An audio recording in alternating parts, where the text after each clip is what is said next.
오늘 하나님께서 우리에게 주시는 말씀 함께 나누겠습니다. 여호수아 24장 14절에서 28절까지의 말씀입니다. 저와 여러분이 한 절씩 교독하겠습니다. 그러므로 이제 너희는 여호와를 경외하고 성실하고 진실하게 그분을 섬기라. 너희 조상들이 강 건너 저편과 이집트에서 경배하던 신들을 던져버리고 여호와를 섬기라. 그러나 만약 너희 마음에 여호와를 섬기는 일이 내키지 않으면 그때는 너희 스스로 누구를 섬길 것인지 너희 조상들이 강 건너에서 섬겼던 신들이든 지금 너희가 살고 있는 이 땅의 아모리 사람의 신들이든 오늘 선택하라. 나와 내 집은 여호와를 섬길 것이다. 그러자 백성들이 대답했습니다. 우리가 여호와를 버리고 다른 신들을 섬긴다는 것은 말도 안 됩니다.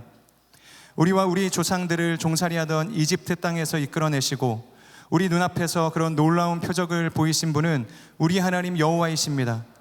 그분이 우리 여정 내내 그리고 우리가 지나온 모든 민족들 가운데서 우리를 지켜주셨습니다. 그리고 여호와께서 이 땅에 살던 아모리 사람들을 비롯해 그 모든 민족들을 우리 앞에서 내쫓아 주셨으니 우리도 여호와를 섬기겠습니다. 그분은 우리 하나님이십니다. 여호수아가 백성들에게 말했습니다. 너희는 여호와를 섬길 수 없다. 그분은 거룩한 하나님이시며 질투하는 하나님이시니 너희의 허물이나 죄를 용서하지 않으실 것이다. 만약 너희가 여호와를 버리고 이방의 신들을 섬기면 그분이 너희에게 잘해주셨다 할지라도 돌이켜 너희에게 재앙을 내리고 너희를 죽이실 것이다. 그러자 백성들이 여호수아에게 말했습니다. 아닙니다. 우리는 여호와를 섬기겠습니다. 그러자 여호수아가 백성들에게 말했습니다. 너희가 스스로 여호와를 선택하고 그분을 섬기기로 했으므로 스스로 증인이 된 것이다. 그들이 대답했습니다. 그렇습니다. 우리가 증인입니다. 여호수아가 말했습니다. 그렇다면 너희 가운데 있는 이방 신들을 없애버리고 너희 마음을 이스라엘의 하나님 여호와께로 돌리라. 그러자 백성들이 여호수아에게 말했습니다. 우리가 우리 하나님 여호와를 섬기고 그 음성에 순종하겠습니다. 그리하여 그날 여호수아는 백성들을 위해 언약을 체결하고 거기 세겜에서 그들을 위해 율례와 법도를 세워주었습니다. 그리고 여호수아는 하나님의 율법책에 이 일들을 기록하고 큰 돌을 가져다가 여호와의 성소 근처 상수리나무 아래에 세워놓았습니다. 그가 모든 백성들에게 말했습니다. 보라, 이 돌이 우리에 대한 증거가 될 것이다. 이 돌이 여호와께서 우리에게 하신 모든 말씀을 들었으니 만약 너희가 너희 하나님을 부인하면 이 돌이 너희에 대해 증언할 것이다. 함께 읽겠습니다. 그리고 여호수아는 백성들을 보냈으며 모든 사람들은 자기 유산으로 돌아갔습니다. 아멘. 오늘은 여호수아서의 마지막 시간으로 여호수아가 이스라엘의 지도자들과 백성들을 세겜에 모으고 가나안 정복을 통해서 함께해 주시고 인도해 주셨던 하나님의 은혜를 나누면서 결단을 촉구하는 그런 내용입니다. 여호수아는 약속의 땅에 대한 마무리, 또 하나님의 은혜에 대한 서약, 그리고 이제 그 자신이 하나님 품에 안기는 마무리를 보여줍니다. 저는 여러분과 함께 여호수아가 백성들에게 주는 권면의 내용과 또 여호수아의 삶, 그리고 또 여호수아를 통해서 배울 수 있는 교훈들, 그것을 여러분과 나누고자 합니다. 먼저 첫 번째로 여호수아의 권면입니다.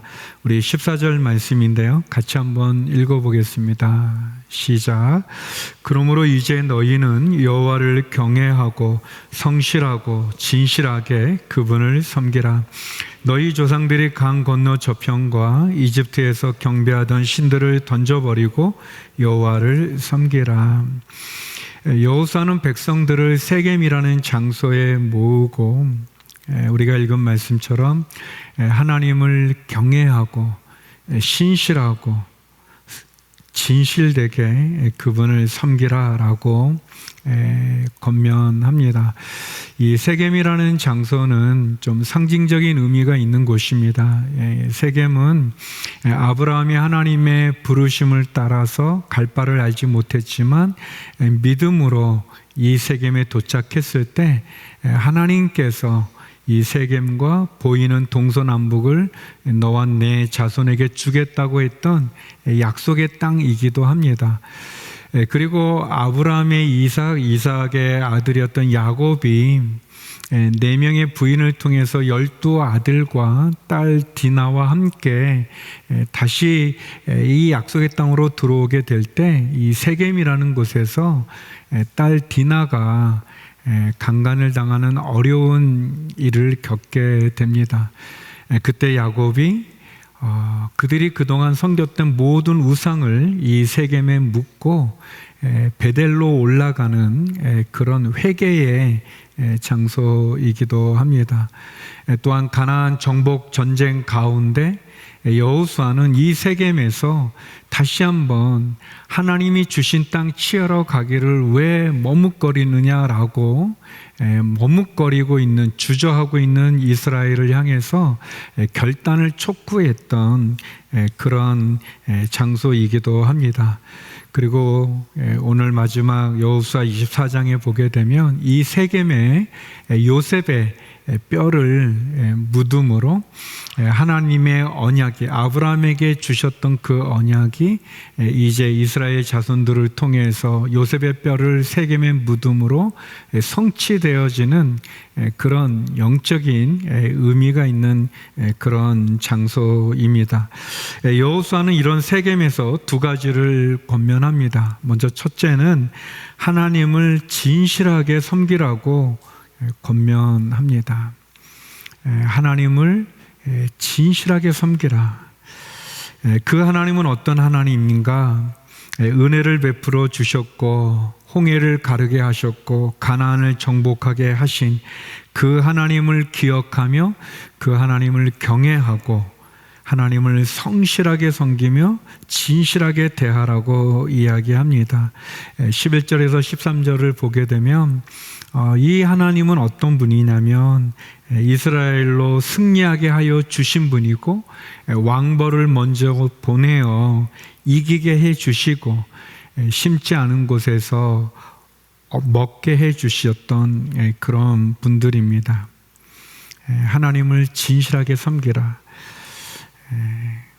제가 오랜만에 설교해서 그런지 아멘도 안 나오고 이 말씀이 너무 좋지 않습니까? 제가 이 14절 15절은 그냥 제가 이제 설교 준비하기 위해서 뭐 읽었지만 여호수아가 권면하는 겁니다. 여러분 하나님을 경외하고 그러니까 하나님을 두려워하고 하나님을 공경하면서 성실하게 진실하게 그분을 섬기라. 여러분 우리가 하나님을 어떻게 섬기는가? 진실하게 섬기라고 이야기합니다. 뭐 남에게 보이기 위해서 아니면 내가 뭐 불안하기 때문에 그런 게 아니라 그 하나님을 진실한 마음으로 섬기는 것입니다. 우리 요셉 청년부도 있고 어른도 계시지만 여러분 누군가를 진실되게 사랑하는 것은 그 사랑이 받아들여지든 안 받아들이든 관계없이 내 인생의 아주 아름다운 순간이 아니겠습니까? 우리가 누군가를 대할 때 진실한 마음으로 대한다면 그것 자체가 어떤 이익을 떠나서 세상 사람들이 보는 다 그런 세속적인 그런 이기적인 관계를 떠나 어떤 사람을 대하든 내가 진실함으로 대하면 그것이 의미 있지 않겠습니까? 여호수아가 권면합니다. 하나님을 진실하게 섬기라. 사랑하는 우리 요셉 청년 여러분 또 우리 성도 여러분, 하나님을 우리가 진실하게 섬길 수 있기 바랍니다. 그러면서 두 번째 권면하기를 우상을 버리고 섬길 자를 선택하라라고 결단을 촉구합니다. 너희의 섬길 자를 선택하라. 15절 말씀인데요. 우리 같이 한번 읽어보겠습니다. 시작. 그러나 만약 너희 마음에 여호와를 섬기는 일이 내키지 않으면 그때는 너희 스스로 누구를 섬길 것인지 너희 조상들이 강 건너에서 섬겼던 신들이든 지금 너희가 살고 있는 이 땅의 아모리 사람의 신들이든 오늘 선택하라. 나와 내 집은 여호와를 섬길 것이다. 예, 아멘을 잘하시네. 이제 훌륭해요. 역시 요셉 청년부. 여호수아의 두 번째 권면은 선택하라는 것입니다. 머뭇거리지 말고 우왕좌왕하지 말고 양다리를 거치지 말고 선택하라.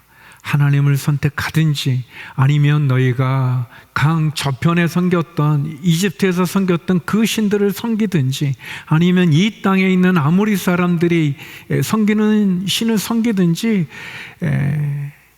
분명히 태도를 정하라. 그렇게 얘기합니다. 지난주 23장에도 비슷한 유언의 얘기가 있는데요. 선택하라는 거죠.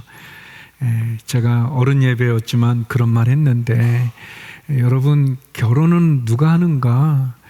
이 양다리를 거치는 사람이 결혼할 수가 없어요. 삶이 그렇습니다. 인생이 그런 겁니다. 뭐 다른 것도 마찬가지죠. 두 마음을 품은 사람이 얻을 것은 없습니다. 우리에게 태도가 분명해야죠. 특별히 여호수아는 백성들을 향해 말합니다. 오늘 선택해라. 오늘 선택해라.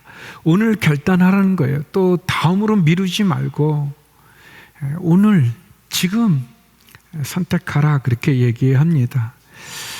이스라엘 백성들이 한 마음으로 여호와를 버리고 다른 신을 섬기는 것은 말도 안 됩니다라고 얘기합니다. 이런 여호수아의 말씀에 우리는 여호와를 선택하겠다 이렇게 말하죠. 그런데 그렇게 고백하는 그 하나님이 어떤 하나님과 이집트에서 구원해 주신 구원의 하나님이요, 홍해를 마른 땅같이 가르셨던 기적의 하나님이요, 그리고 아말렉, 모압, 암몬 이방 족속과의 전투에서 승리하게 하여 주시고 보호해 주셨던 그런 하나님입니다. 구원의 하나님, 기적의 하나님, 보호하시는 하나님, 승리하게 하신 하나님이에요. 그래서 이스라엘 백성들은 이 하나님을 우리가 안 섬긴다는 것은 말도 안 됩니다라고 얘기하지만 나중에 보게 되면 이 이스라엘이 또 범죄하고 하나님을 떠나는 것을 보게 됩니다. 사랑하는 여러분, 우리가 마음으로 진실되게 하나님을 섬기고 그리고 우리 마음에 다른 것이 끼어들지 않게 해야 되는 겁니다. 그렇지 않으면 이스라엘 백성들처럼 또 헤매게 되고 양다리를 거치면서 결국은 하나님을 잊어버리게 됩니다. 그래서 여호수아는 하나님이 베풀어 주신 은혜를 기억하라라고 얘기합니다. 하나님이 어떻게 우리를 인도하셨는지, 우리를 축복하고 지켜주시는지를 기억하라고 얘기합니다. 여러분, 우리가 하나님의 은혜를 기억하는 것, 내가 십자가의 그 구원의 복음을 깨닫고 이해하고 그리고 영접했던 그 사랑을, 그 구원을 기억하는 것 필요합니다. 우리가 십자가를 이렇게 바라보면서 그 속에서 나를 향한 하나님의 사랑을 알 때, 그것을 매일 깨닫게 될 때, 그때 우리가 그나마 조금이라도 온전한 신앙의 자리에 쓸 수 있는 거지, 우리의 생각이 다른 것으로 혼란스러워지고 우리의 마음이 다른 것으로 이렇게 두 마음이 이렇게 싸우고 있는 그런 갈등 속에 있으면서 어떻게 신앙을 바르게 지킬 수 있겠습니까? 분명한 건 하나님 뜻이 있습니다. 사랑하는 여러분, 하나님 뜻이 있습니다. 고난이 있어도 그 고난에도 하나님 뜻이 있고요. 내가 성공해도 그 성공에도 하나님 뜻이 있습니다. 내가 호흡하고 하루를 맞이하면 그 하루에 하나님의 뜻이 있습니다. 지금 이 설교를 듣는 이 시간에도 하나님 뜻이 있는 거예요. 하나님은 우리가 강야를 걸어도 풍랑을 만나도 고난과 고통과 환난과 어려움의 시간을 통과해도 그 속에 다 뜻이 있는 거예요. 그러니까 우리가 생각해야 되는 겁니다. 내가 풍랑 가운데 있을 때, 절망 가운데 있을 때, 내가 감당할 수 없는 질병을 통보받았을 때, 병들었을 때, 뭔가 일이 안 되어질 때나 또 일이 잘 되어질 때나 늘 하나님을 생각하는 거예요. 하나님 뜻이 뭘까? 계획이 뭘까? 하나님 마음은 무엇일까? 무슨 의미가 있는가? 신명기 8장 2절에 보면 너희 하나님 여호와께서 40년 동안 광야에서 너희를 어떻게 이끄셨는지, 어떻게 너희를 낮추시고 너희를 시험해 너희의 마음에 무엇이 있는지, 너희가 그분의 명령을 지키고 있는지 아닌지 알려고 하셨음을 기억하라. 여러분, 자꾸 생각하는 겁니다. 저는 아내와 고등학교 때 만났다고 얘기를 했는데 기억을 하는지 모르겠어요. 아주 오래됐어요. 그러니까 10년 연애하고 지금 결혼해서 36년째 들었어요. 그러니까 우리가 만난 게 46년이 지난 거죠. 46년. 지금 제 나이 생각하면 어릴 때 만난 거 아닙니까? 그런데 36년 지났지만 제가 아내를 보면 이 소녀였던, 처음 만날 때는 소녀였는데 아가씨가 되더니 처녀가 되더니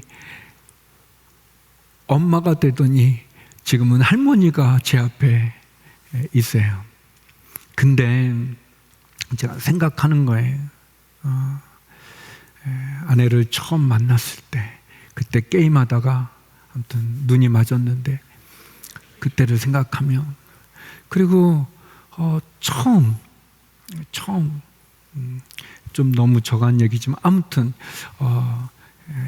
저희가 지금은 대학로인데 예전엔 서울 물리대 앞에 있었던 학생회관이 있어요. 가톨릭 학생, 거기서 만나고, 아내 집이 삼청동인데 거기서 이렇게 쭉 걸었던 80년 10월 29일 저녁, 그때 둘이, 우리 교복 세대이기 때문에, 근데 제가 이 안국동 로타리에 있는 깡패학교를 나와서 그 깡패학교 교복을 입고 다니면은 적어도 그쪽에서는 안 맞고 다녔었어요. 아무튼 교복 세대니까 둘이 교복 입고 이렇게 거기 창덕궁 지나 비연 지나 경복궁 지나 그 코스가 좋아요. 이렇게.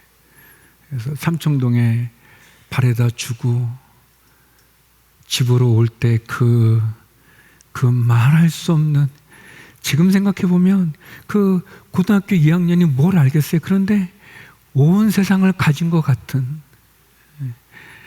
지금은 할머니지만, 여러분, 하나님의 은혜를, 사람도 이렇게, 사람과의 관계도 그거 기억하면 너무 좋아서 그러는데, 하나님, 여러분에게 영적인 그런 체험들이 있지 않나요? 없어요? 아니, 여러분, 그러니까 영적인 체험, 우리가 찬양하다가 성령의 임재를 경험, 또 기도하다가 성령님, 또 말씀을 듣다가 경험, 또 여러분이 개인적으로 또 경험하는 영적인 체험들이 중간중간, 매일매일은 아니더라도 있지 않습니까? 그걸 기억하라는 거예요. 기억하는 거예요. 그래서 지금의 나의 삶 속에 있는 하나님의 뜻, 그것이 광야든 풍랑이든 고난과 고통이든 환난과 어려움이든 또는 정복한 곳이든 승승장구하는 자리든 높은 자리든 낮은 자리든 기억하는 겁니다. 여호수아가 권면합니다. 하나님을 진실하게 섬기십시오. 한번 우리가 하나님을 그런 마음으로, 진실된 마음으로 한번 섬기고, 그리고 우상을 버리고 하나님을 선택하는 것, 그게 필요하죠. 그래서 저는 두 번째 여호수아의 삶을 나누고 싶어요. 세 가지를 나누는데 여호수아의 삶은 세 가지로 제가 정리해봤고 이 삶이 우리의 삶이 되기를 소망합니다. 여호수아 첫 번째, 그는 신실한 사람이었습니다. 신실한 사람, 성실한 사람, 충성된 사람이죠. 그가 용사였지만, 아주 강인한 군사였지만 그는 기도하는 사람이었습니다. 그는 모세를 보좌하던 비서였어요. 모세를 보좌하던 비서였지만 모세의 뒤를 이어 이스라엘을 이끌었던 사람입니다. 하나님이 모세 이후에 여호수아를 부를 때 이렇게 이야기합니다. 여호수아 1장 1절인데요. 여호와의 종 모세에 대해서는 여호와의 종이라고 그랬어요. 하나님의 종, 여호와의 종 모세가 죽은 후에 여호와께서 모세를 보좌하던 눈의 아들 여호수아에게 말씀했어요. 여호수아 처음 1장 1절에 어떻게 기록되냐, 모세를 향해는 하나님의 종이라고 하지만 여호수아는 그냥 모세의 비서였다, 이렇게 얘기합니다. 여호수아는 아말렉 전쟁에서 처음 등장합니다. 그가 군대 장관으로 처음 등장해요. 그리고 모세의 비서가 됩니다. 그래서 모세가 시내산에 하나님의 이 법궤죠, 증거판을 받을 때 그때 함께 했던 사람입니다. 그런데 부족했던 것은 그가 내려올 때, 모세와 같이 내려올 때 밑에서 아론이 금송아지를 만들고 막 우상을 숭배할 때 그때 여호수아가 뭐라 그러냐면은 전쟁 소리가 나는 것 같다, 전쟁이 일어난 것 같다 그랬어요. 모세가 아니다, 저거는 노랫소리다 그랬어요. 그러니까 여호수아는 처음에는 이게 우상을 섬기는 노랫소리인지 전투를 벌이는 전쟁 소리인지도 구별 못할 만큼의 연약함이 있었던 사람이에요. 그러나 그가 모세와 함께 모세를 보좌하는 중에 그가 나중에 이스라엘을 이끄는 지도자가 되었습니다. 여호수아 아주 신실했던 그런 사람이죠. 그래서 두 번째, 여호수아는 대기만성의 사람입니다. 대기만성의 사람. 모세와는 다르게 하나님을 부르심을 받을 때부터 그가 연약하고 부족하고 그래서 엎드려 있었어요. 그래서 하나님 일어나라, 용기를 가져라, 막 그렇게 얘기했습니다. 모세 위대한 지도자로 시작하지만 여호수아는 이렇게 좀 연약한, 그냥 모세의 비서 정도 되는, 그렇게 시작했지만 이런 여호수아가 돌아갈 때는 어떻게 성경이 기록하냐면 24장 29절인데요. 우리 같이 한번 읽어보겠습니다. 같이 한번 읽어보죠. 시작. 이 일 후에 여호와의 종 눈의 아들 여호수아는 110세에 죽었습니다. 여호수아가 죽을 때는 뭐라고 돼 있어요? 여호와의 종. 모세와 똑같이. 여호수아 1장 1절에서는 모세를 보좌하던, 그렇게 표현된 여호수아가 돌아가실 때는 여호와의 종, 그래요. 대기만성, 제가 제일 좋아하는 사자성어입니다. 여러분, 제가 지난번보다 설교 잘하지 않아요? 점점 나아지는 거예요. 언제까지? 주님 앞에 갈 때까지 저는 계속 좋아지는 겁니다. 아유, 축복이 있을지어다. 여호수아의 삶이 신실한 삶일 뿐 아니라 그는 처음에는 연약했고 부족했고 이게 우상에게 예배하는 소리인지 전쟁 소리인지조차 분간 못했던 그런 인물이지만, 두려워 떨어 엎드려 있을 뿐이었지만 아이성의 전투에서 패배한 이후에 하루 종일 하나님 앞에 엎드려서 마치 세상이 끝난 것처럼 그런 인물이었지만, 그가 하나님의 품에 안길 때 그는 모세와 같이 하나님의 종으로 불림을 받죠. 그가 여호수아 23장 24장의 유언과 권면의 내용을 보면 얼마나 놀랍습니까? 그런 점에서 세 번째, 여호수아는 믿음의 사람이었습니다. 믿음의 사람. 믿음의 사람이라는 것은 현실에 안주하는 것을 말하지 않습니다. 또는 타협하는 것을 말하지 않습니다. 뭐 이 정도면 되겠지 하면서 하나님이 주신 그 비전을 이렇게 축소시키면서 하나님의 뜻보다 그냥 내 생각으로 하나님을 제한하는 그런 게 아니죠. 믿음의 사람은 하나님을 따라가는 사람입니다. 하나님 말씀에 순종하는 사람입니다. 요셉 지파라고 굉장히 큰 지파거든요. 그 큰 지파가 또 이 여호수아도 요셉 지파에 속해요. 에브라임 지파에 속했던 그 지파 사람들이 와서 우리에게 더 많은 땅을 달라, 제비를 뽑을 때 더 좋은 땅을 달라, 그렇게 얘기할 때 여호수아가 말합니다. 너희가 큰 민족이냐? 그렇다면 너희가 저 산지를 정복해라. 너희가 스스로 올라가 개척해라. 그렇게 얘기합니다. 또 실로에서는 7지파를 향해서 하나님이 너희에게 주신 땅 취하기를 언제까지 머물겠느냐? 가라, 이렇게 얘기합니다. 믿음의 사람이죠. 믿음의 사람. 여호수아 18장 3절에 보면 여호수아가 이렇게 말합니다. 여호수아가 이스라엘 백성들에게 말했습니다. 너희 조상의 하나님 여호와께서 너희에게 주신 그 땅을 차지하러 가는 일을 언제까지 미루겠느냐? 놀랐습니다. 이 여호수아가 이렇게 얘기하죠. 제가 여러분에게 도전하고 싶어요. 여러분, 하나님 주신 꿈을, 하나님 여러분에게 주신 사명과 부르심을 언제까지 미루겠어요? 언제까지 주저하겠습니까? 여호수아가 믿음의 사람이라는 것은 타협하지 않는 거예요. 현실에 안주하지 않는 거예요.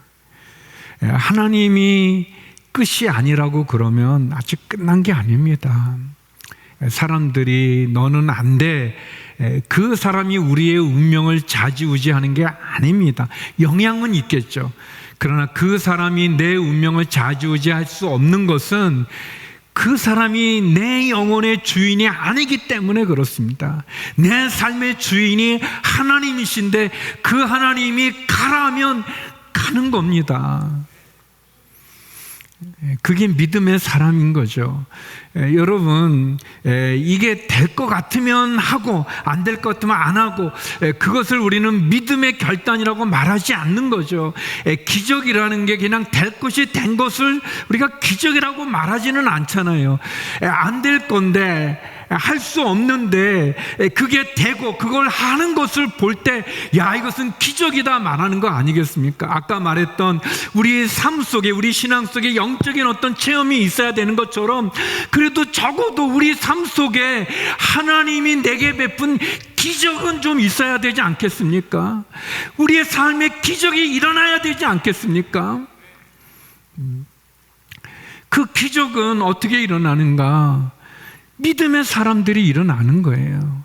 믿음으로 그 물을 갖다 줘라 그랬을 때 믿음으로 갖다 줘야 그 물이 포도주가 변하는 거죠. 내 자리를 들고 일어나 가라 그랬을 때 이 38년이나 움직이지도 못했던 사람이 일어나는 거죠. 믿음으로. 은과금은 내게 없지만 내게 있는 예수 그리스도 이름으로 명하노니 일어나 걸으라.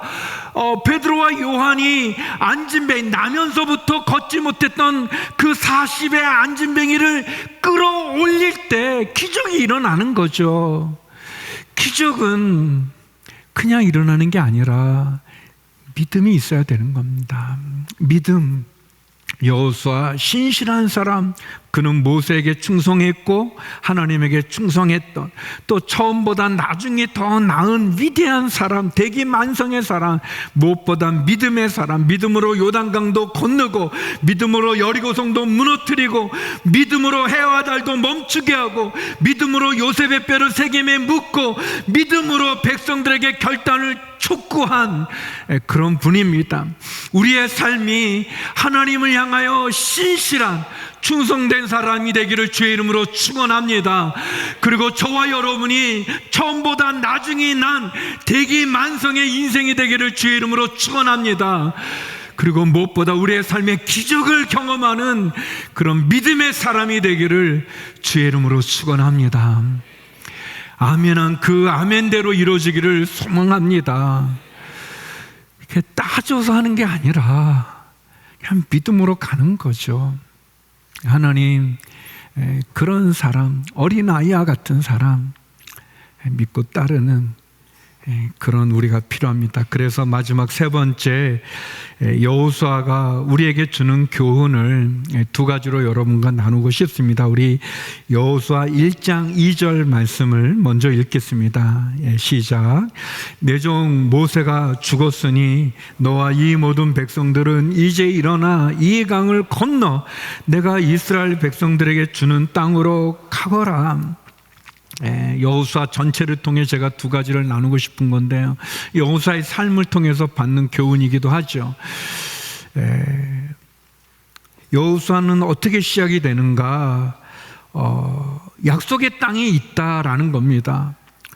그래서 너는 요단강을 건너 내가 이 백성에게 주는 땅으로 가라라는 것으로 여호수아의 사명이 시작되고 여호수아서가 시작이 되는 겁니다. 우리가 아는 것처럼 여호수아서 24장은 뭐냐? 1장부터 24장, 가나안 그 약속의 땅을 정복한 그 땅을 분배하는 거, 이게 전체 내용 아닙니까? 쉽게 말하면 약속의 땅을 가라는 겁니다. 하나님이 주신 땅, 그 땅을 취하라는 겁니다. 그 땅을 얻기 위해 그 땅에 사는 가나안의 거민들을 내쫓고, 그리고 정복한 그 땅을 제비 뽑아 하나님의 뜻대로 분배하여 가지라는 겁니다. 마찬가지로 첫 번째 교훈은 뭐냐면 우리에게 약속의 땅이 있다는 겁니다. 저에게도 여러분에게도 우리에게 다 하나님 부르심이 있어요. 뜻이 있습니다. 내가 정복해야 될 약속의 땅이 있어요. 그 땅이 그 가나안의 7 족속 거인들이 살고, 거기가 여리고성이 굳건히 있어도 내가 가야만 하는, 내가 정복해야만 되는, 내가 성취해야만 되는, 내가 반드시 이루어야 되는 그 사명, 그 계획, 그 뜻, 그것이 있습니다. 그 일을 위해 우리가 하나님을 인정하고 그 제비 뽑아 나누라고 하지 않습니까? 마음대로 나누는 게 아니라 하나님의 주권을 인정하면서 하나님께서 이끄시는 그 땅, 그 땅을, 그 약속의 땅을 가라는 겁니다. 그러면서 여호수아가 권면했죠. 너희 섬길 자를 선택하라. 우리가 하나님이 내게 주신 약속의 땅을 성취하기 위해 우리가 경계해야 될 것이 우상입니다. 죄입니다. 그 죄와 우상은 결코 우리로 하여금 하나님 주신 사명을 이루게 하지 못합니다. 하나님이 좋아하지 않으세요. 하나님 두 마음 품은 사람 좋아하지 않습니다.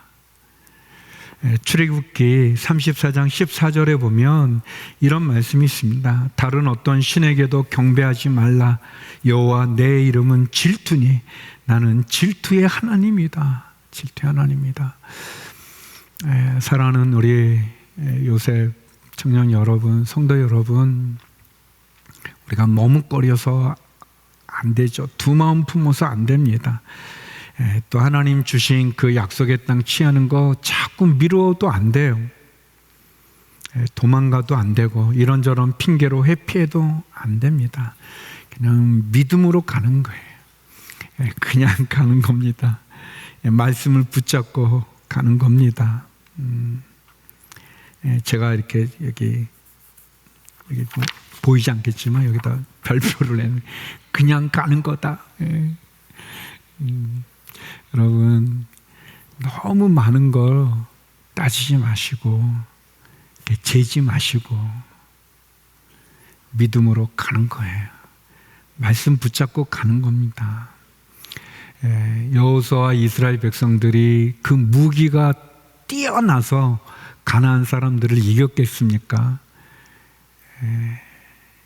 그들의 군사 전략이 아주 탁월해서 여리고성을 무너뜨린 겁니까? 아니잖아요. 믿음으로 가는 거죠. 새벽 일찍 일어나 법궤를 맨 제사장들을 따라 요단강을 건넜고 말씀에 순종해 여리고를 돌았고 그리고 해하다를 향해 기도했지 않습니까? 그 북부 연합군이 메론 물가에 모여 있을 때 해변에 모래와 같다 그랬어요. 엄청난 수 아닙니까? 그러나 새벽부터 밤새 전진에 기습을 하지 않습니까? 신앙은 믿음으로 가는 겁니다. 따져서 가는 게 아니라 자격이나 능력을 갖추어서 승리하는 것이 아니라 하나님이 도와주셔서 우리가 그 약속의 땅을 정복하는 겁니다. 그래서 약속의 땅을 취했을 때 모든 영광을 하나님에게 돌리는 거, 그게 필요한 거죠. 두 번째 교훈은 진정한 안식이 있다는 겁니다. 진정한 안식이 있어요. 여호수아와 또 이스라엘 그들에게 주신 약속의 땅을 취했는데 그 땅을 뭐라고 그러냐면 안식이라는 단어를 써요. 여호수아 23장 1절인데요. 우리 같이 한번 읽어볼까요? 이런 표현이 나옵니다. 같이 읽어보죠. 시작. 여호와께서 이스라엘 주위를 둘러싼 모든 적들로부터 이스라엘에게 안식을 주신 후 오랜 세월이 흘러 여호수아는 늙고 나이가 들었습니다. 안식이라는 말을 썼어요. 안식을 주었다. 그러니까 우리에게는 약속의 땅이 있고요. 그 약속의 땅을 통해 우리가 무엇을 누리는가? 안식을 누린다는 거예요. 근데 그 안식을 누리는 거예요. 여러분, 시작이 있으면 끝이 있고 모든 것에 끝이 있게 됩니다. 예수님께서 복음 전하고 병자들 고치고 치유하시면서 마태복음 11장 28절에 보면 우리가 잘 아는 말씀이죠. 우리를 부르실 때 이렇게 부르십니다. 수고하고 무거운 짐진 자들아 다 내게로 오너라. 내가 너희를 어떻게 하겠다고요? 쉬게 하리라. 안식을 주시는 거예요. 그 여호수아는 우리에게 안식에 대해서 얘기합니다. 그런데 안타까운 일이 있어요. 여호수아 24장 31절에 보면 이제 여호수아도 죽고 제사장 엘리야스도 죽게 되는데 이런 말씀이 있습니다. 이스라엘은 여호수아가 살아있는 동안과 여호수아보다 오래 산 장로들 곧 여호와께서 이스라엘을 위해 하신 모든 일을 보아 알고 있는 장로들이 살아있는 동안만 여호와를 섬겼습니다. 그랬어요. 그러니까 그들이 계속 하나님을 잘 섬겨야 되는데 진정한 안식을 누려야 되는데 그렇지 않았다는 거예요. 안타까운 일이죠. 이 부분을 가지고 히브리서는 이렇게 설명합니다. 히브리서 4장 8절에서 9절인데요. 우리 같이 한번 읽어보겠습니다. 시작. 만일 여호수아가 그들에게 안식을 주었더라면 하나님께서 나중에 다른 날에 대해 말씀하시지 않았을 것입니다. 그러므로 하나님의 백성에게는 안식이 남아 있습니다.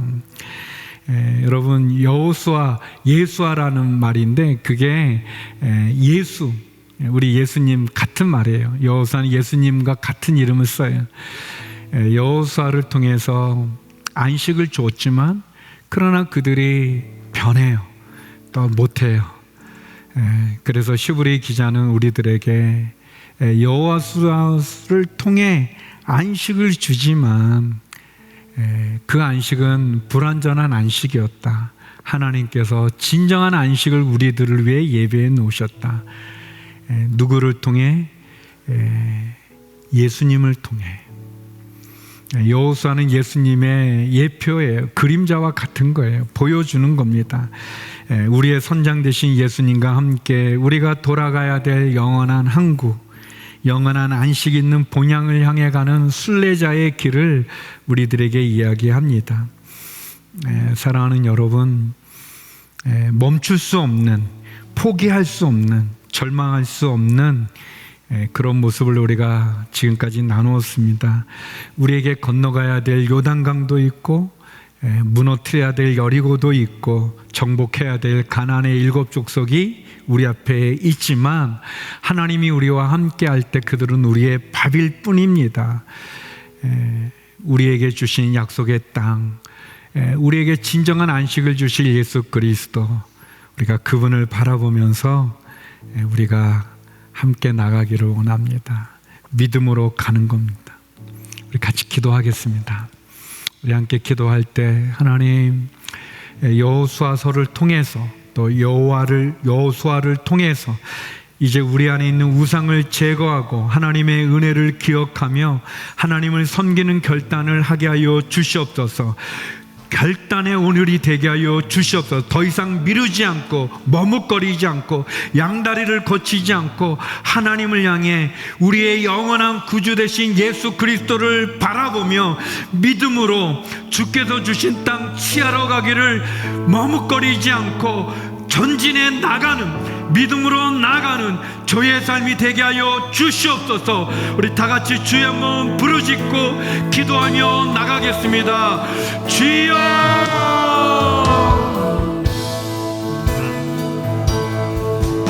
신실하신 하나님, 오늘도 우리를 부르시는 그 선하신 하나님만을 바라보며 나아갑니다. 오 주님, 우리의 인생 가운데 오셔서 우리를 인도하여 주시옵소서. 표류하는 인생 되지 않게 하여 주시고 우리 인생의 대주인이 되시고 천장이 되시는 그 예수 그리스도와 함께 승리하며 나가는 인생들 다 되게 하여 주시옵소서. 끊임없이 우리에게 찾아와 우리를 삼키고자 하는 사단의 그 열심 앞에서 삼켜진 존재 되지 않게 하여 주시고, 여호수아가 고백한 것처럼 오직 나와 내 집은 여호와를 섬길 것이라. 하나님, 우리의 마음 가운데에도 이러한 믿음의 결단이 있게 하여 주시옵소서. 그 어떤 상황 속에서도 우리에게 허락하신 그 하나님의 은혜를 기억하며 믿음으로 결단하는 삶 되게 하여 주시옵소서. 믿음이 없이 하나님을 기쁘시게 할 수 없다 말씀하십니다. 하나님께 나아가는 자는 반드시 그가 계신 것과 자기를 찾는 이에게 상 주시는 이심을 믿어야 할 것이라. 오 주님, 우리의 믿음이 그 상 주시는, 우리에게 영원한 안식을 주시는 예수 그리스도를 바라보며 나아가는 거룩한 믿음의 여정들 다 될 수 있도록 오 주님, 이 시간 우리 가운데 오셔서 다시 한번 우리를 온전케 하여 주시옵소서.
기도하며 나아갈 때 하나님, 연약해진 우리의 믿음을 다시 한번 굳게 하여 주시옵소서.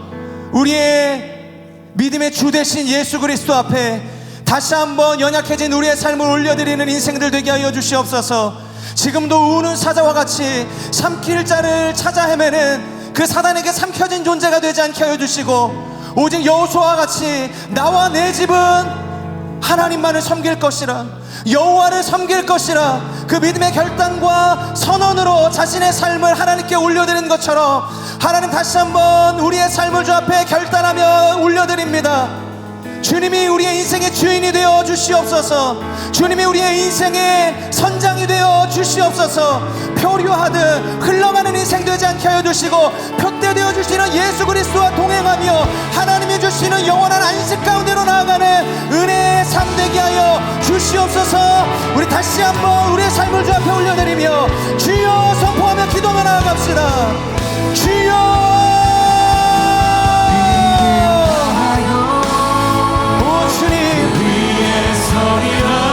우리에게 영원한 안식을 주시는 이가 예수 그리스도이심을 믿음으로 고백합니다.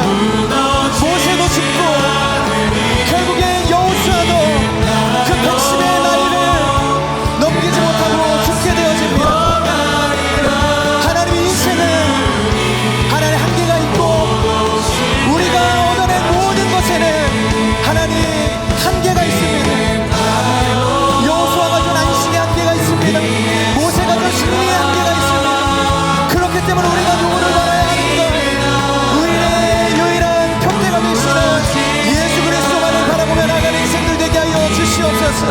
장대에 걸린 목배를 바라보는 모든 이들은 그 불배의 도구로부터 던짐을 받게 되었던 것처럼 우리의 인생, 죄에 물려있는 우리의 인생, 십자가에 달리신 예수 그리스도를 바라보며 영원한 구원의 안식 가운데로 나아갈 수 있도록 주여 우리를 인도하여 주시옵소서. 우리의 믿음이 흔들리지 않게 하여 주시고 다시 한번 더 반석 가운데 진리신 예수 그리스도의 위에 세워지는 온전한 인생들 다 될 수 있도록 성령 하나님 역사하여 주시옵소서. 오 거룩하신 하나님, 다시 한번 우리의 삶의 주인이 누구신가를 분명하게 하는 인생들 다 되게 하여 주시옵소서. 흔들리고 요동하는 우리의 인생길 되지 않게 하여 주시고 오직 진리로 우리의 삶을 붙드시고 인도하시는, 날마다 성령의 능력으로 우리를 감찰하시고 동행하시는 그 삼위의 하나님만을 나의 구주로 삼으며 나아가는 복된 여정들 다 되게 하여 주시옵소서. 여호수아의 고백과 같이 오직 나와 내 집은 여호와를 섬길 것이라, 이것이 나의 고백이 되게 하여 주시고 우리의 고백 되게 하여 주시고 나의 가정의 고백이 되어질 수 있도록 성령 하나님 축복하여 주시옵소서. 다시 한번 하나님 한 분만을 진실하고 성실하게 섬길 수 있는 믿음의 인생들 되게 하여 주시옵소서. 이스라엘 민족을 애굽의 바로의 손에서 건지시고 40년 동안을 만나와 메추라기로 구름과 불기둥으로 그 여정을 인도하신 하나님, 요단을 마르게 하시고 여리고 성벽을 무너뜨리시는 하나님, 그리고 마침내 가나안을 정복하게 하시며 안식을 허락하시는 그 전능하신 하나님만을 나의 구주로 고백하는 복된 인생 다 되게 하여 주시옵소서. 그렇게 역사하실 주님을 찬양합니다. 우리의 길이요 진리요 생명 되시는 예수님의 이름으로 기도합니다. 아멘. 우리 살아계신 주님께 감사와 큰 영광의 박수 올려드리겠습니다. 아멘.